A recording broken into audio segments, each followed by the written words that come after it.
Hello and welcome to Throwdown Thursdays. My name is David and today I'm joined by my good friend and fellow teammate Ashley. Hello. And today we're playing Welcome Back to the Dungeon, which is a sequel to the original Welcome to the Dungeon. Plays exactly the same, draw a card, place into the dungeon or kick yourself out of the round. And it comes with a host of 4 new heroes, which is really nice. So we're going to go and just talk about the heroes at first. So we start off with the princess. It doesn't say in the rulebook to start off with her, but we always seem to just go standardly for her. Yeah. What items do you like the most out of all of our items? Probably the reduce all damage by 2. It's amazing, isn't it? It's really good. It's really powerful. Especially for the mid-tier monsters, like the 5s, the 6. It reduces them down to 3 and 4, which is really, really nice. Obviously, later in the game, if it gets taken, then obviously all those big monsters become a threat again. Yeah. You've mentioned before, like the warrior. She's like the warrior. Once you take 1 or 2 of her items, she's kind of rubbish. Yeah, she becomes absolutely useless. Yeah. At the moment, she's like a dragon slayer. She has the one that destroys the dragon and then the next monster. Yeah. So that's pretty nice. Her items are so specific. Yeah. Just like the warriors. There's no, you can kill this and this. It's just specific, like kill the dragon, kill a 7, 6 or 5 monster. Is it 7, 6 and 5? Yeah. Yeah, 7, 6 or 5, yeah. It's not very, it's just very specific. Yeah. Yeah. No, that's pretty nice. I quite like her, to be fair. She has that nice staff as well that defeats the second monster of every type. Yeah, it's a good item. Which is really nice. Once it's taken, which I've taken. Yeah, exactly. Especially now there's 10 cards in the dungeon, which Natalie's going through. So that item would really benefit her at the moment. Also, the game actually comes with a nice HP guide as well, which goes up to 20, which I've stuck on the side there, which is really nice. And the nice little dragon token as well. So you stuck in the golem, and you also stuck in the goblin, or the orc, is it? You didn't stick many cards in there, but you decided to get out straight away. Yeah. And you didn't really put anything too difficult in. Yeah, and then the 9 comes out. I'm not too sure who started. I think that was James. Well, at least you can defeat that. Yeah, exactly. And the next monster, yeah. And then she does. With the golem as well, you actually called the 5 with the sword.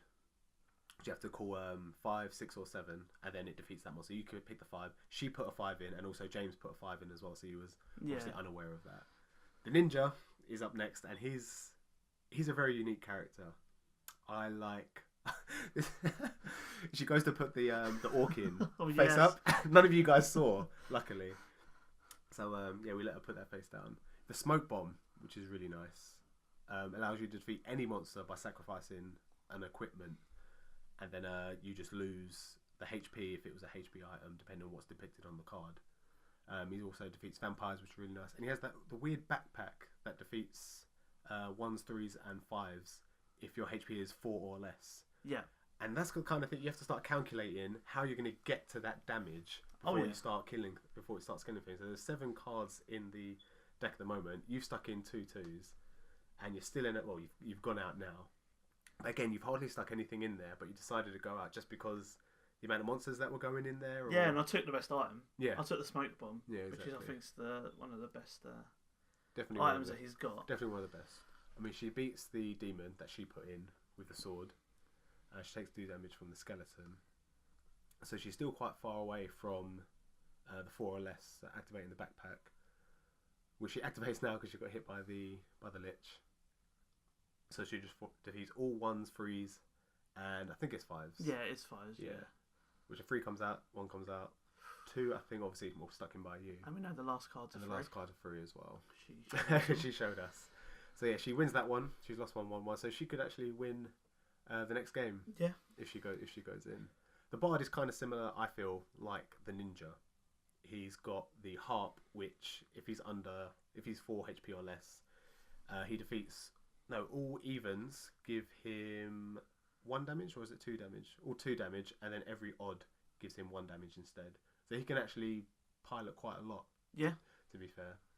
And with the assistance of the charming flute, which you took, reduces damage by 1 for every goblin that you beat. You took that straight away. Yeah. In a previous game that we played, Natalie had both of those out, had both goblins in, and was taking no damage from anything once it was ridiculous. Once she hit 4 HP, which is really nice. The lucky coin, I think, is quite good. Yeah, it's very good. Obviously, you can't predict if there are going to be evens between your cards and your opponent, so it's quite a risk whether you want to use it or not. Yeah. So you've stuck a 6 and you stuck a 4 in. You've let James go in on this one, even though they're 2 evens. He uses the sword to defeat any one odd, which obviously straight away for the dragon, which is really nice. And then he gets the lucky coin, so he has the 4, the 2, the 6, and then it stops automatically on the 3, sorry. But he had enough HP just to survive that one, so he wins that one. I think it's not broken. It's good enough, obviously, to be able to reuse its effect if it's another even. But obviously, you don't know if it's going to be an even or not, which I think balances it out. Yeah. Which is nice. And then this is probably your favourite. Oh yeah, I think out of all the characters in Welcome to the Dungeon and Welcome Back to the Dungeon, this is probably my favourite character. Yeah, even more so than the Barbarian. Yeah, we speak on a level to each other. Necromancer. I don't think you've lost with him. I don't recall losing with him, but sometimes I've not gone in with him. Yeah, because it's just gone too far and I've just left it. But every time I've pretty much gone in with him, I've won. Yeah, exactly. He's very good. He's very nice. He has the drain any monster's HP. Yeah. And add it to yours, which is nice. Insane. If you've got 2 or more HP, you revive automatically. It's not a one-time thing like in the previous game. But you revive back with 1 HP. So you want to kind of revive, then revive yourself again somehow with the vampire staff, which obviously absorbs all the vampires. So you've gone in this time. First monster come out, obviously the demon. So you absorb that straight away. That was the mandatory thing, wasn't it? Really? Yeah.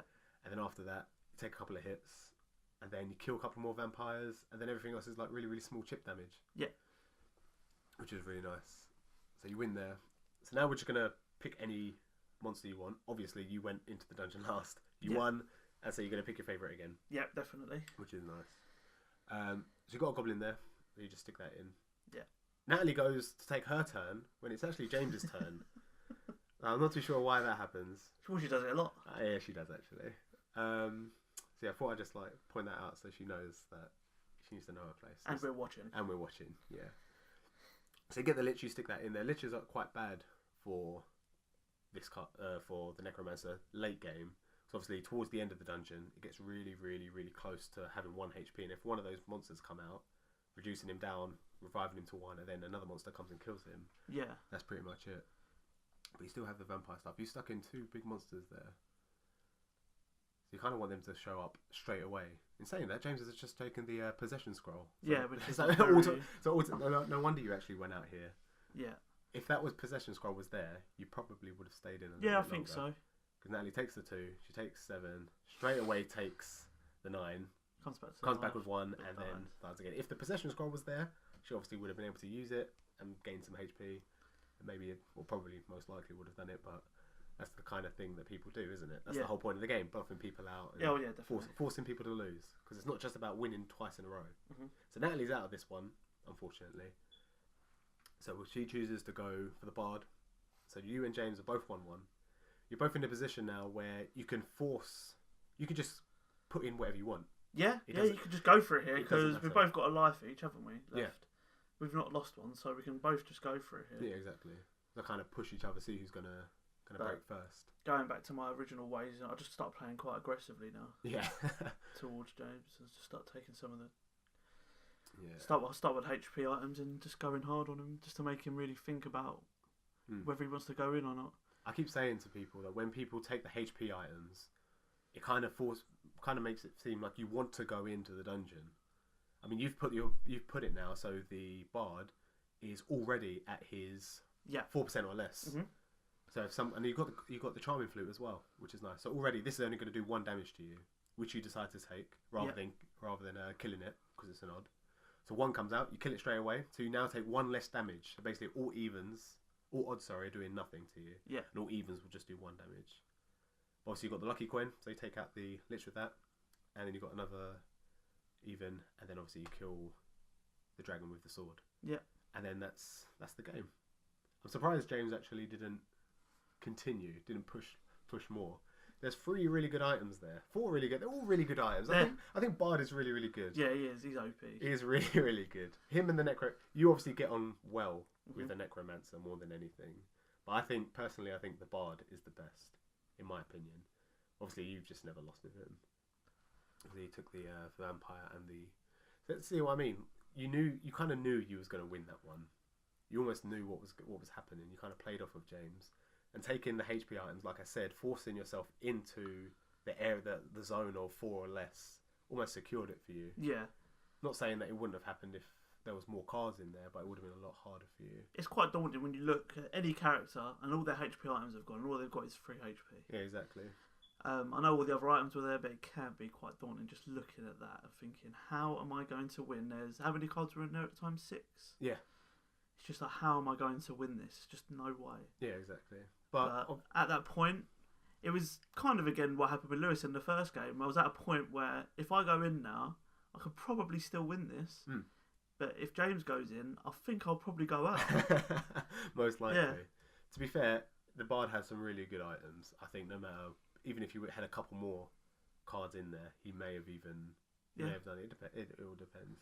Like I said, I think the Goblins really make it, as long as the Charming Fruit's in there. If you stick 2 Goblins in, reducing damage by 2, and then as soon as you go to 4 HP, you're losing no damage whatsoever. Yeah. It sounds really broken, but obviously if you've allowed both of those cards to be in there, the Harp and the Charming Flute, and somehow get all the Goblins in there, then it's just going to happen, isn't it? Yeah. Oh well. But yeah, that's pretty much it for this game. It comes with 6 additional cards, which we're going to actually cover in another video, which is further increases the game. I've actually looked online. There is a way to play this game solo as well. Okay. Well, I say it's obviously not in the rules. Someone's made it.